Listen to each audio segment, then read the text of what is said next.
Hello friends, welcome back to my YouTube channel Psychotech. In this video, I'm going to discuss about 5-factor model of personality. So, if we talk about the big 5 personality traits, in psychology, the big 5 personality traits are 5 broad domains or dimensions of personality that are used to describe human personality. Also, personality traits are understood as patterns of thought, feeling, and behavior that are relatively enduring across an individual's lifespan. The theory, based on big 5 factors, is called 5 factor model, that you can also call FFM. So we use a mnemonic OCEAN, that is Ocean, to represent the 5 factors of personality.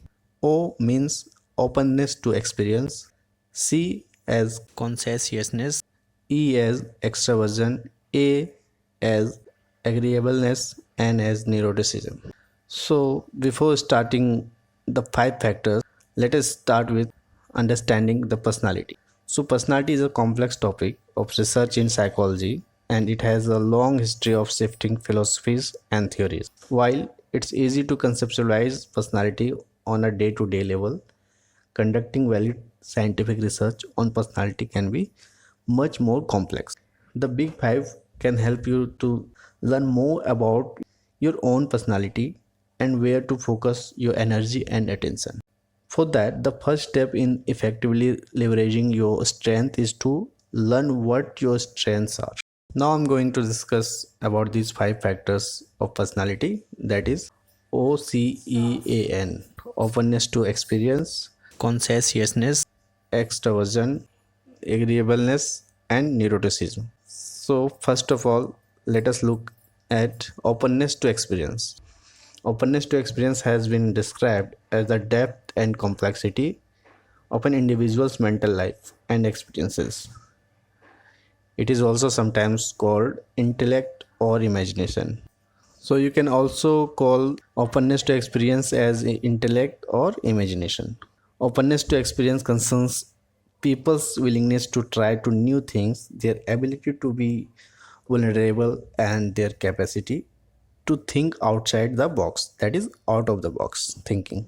Some common traits related to openness to experience, which includes imagination, insightfulness, varied interest, originality, daringness, preference for variety, cleverness, creativity, curiosity, perceptiveness, intellect, and complexity or depth.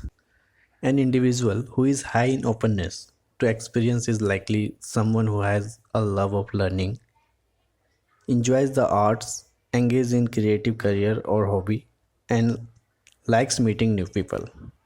Whereas an individual who is low in openness to experience probably prefers routine over variety, sticks to what he or she knows, and prefers less abstract arts and entertainment. The next factor is C, that is conscientiousness. Conscientiousness is the trait that can be described as the tendency to control impulses and act in socially acceptable ways.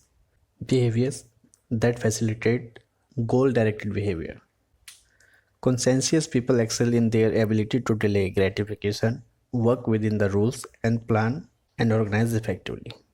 Here are some traits within the conscientiousness factor, which includes persistence, ambition, thoroughness, self discipline, consistency, predictability, control, reliability, resourcefulness, hard work, energy, perseverance, and planning.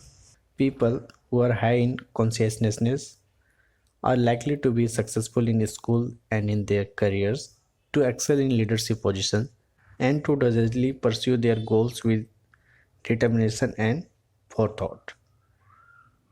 That people who are low in conscientiousness are much more likely to procrastinate and to be slightly impatient and impulsive.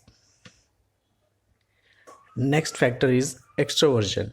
This factor has two familiar ends of its spectrum, that are extroversion and introversion. It concerns where an individual draws their energy from and how they interact with others.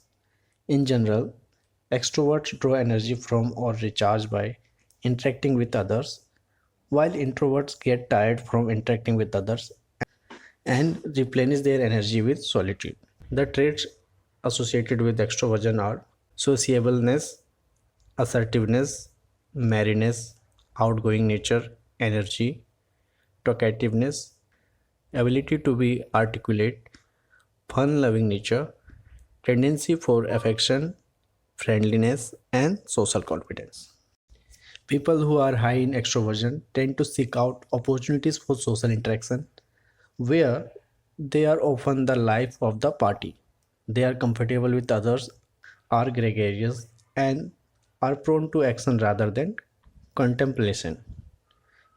People who are low in extroversion are more likely to be people of few words who are quiet, introspective, reserved, and thoughtful.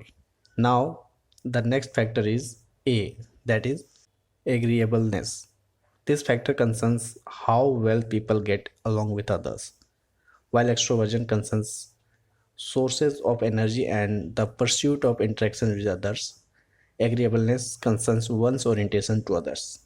It is a construct that rests on how an individual generally interacts with others. These are some traits fall under the umbrella of agreeableness that are altruism, trust, modesty, humbleness, patience, moderation,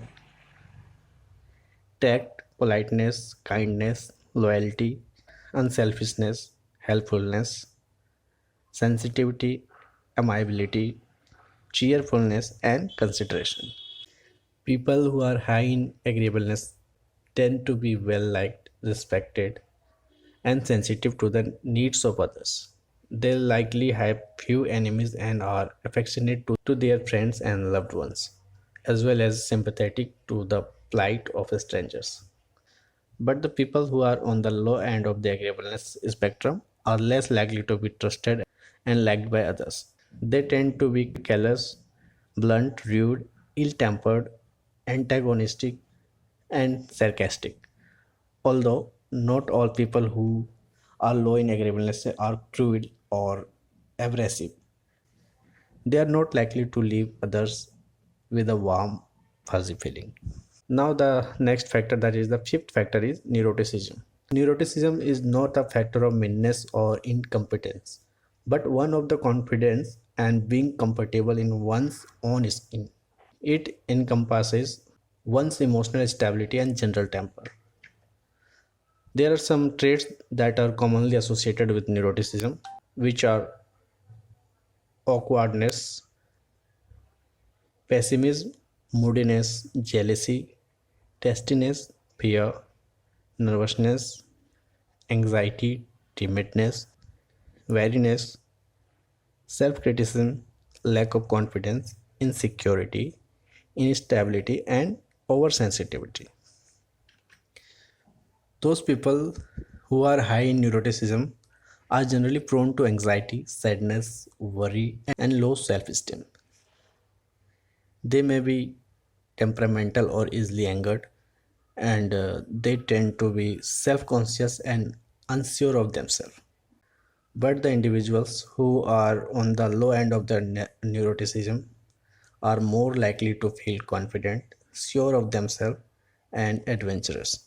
They may also be brave and unencumbered by worry or self doubt.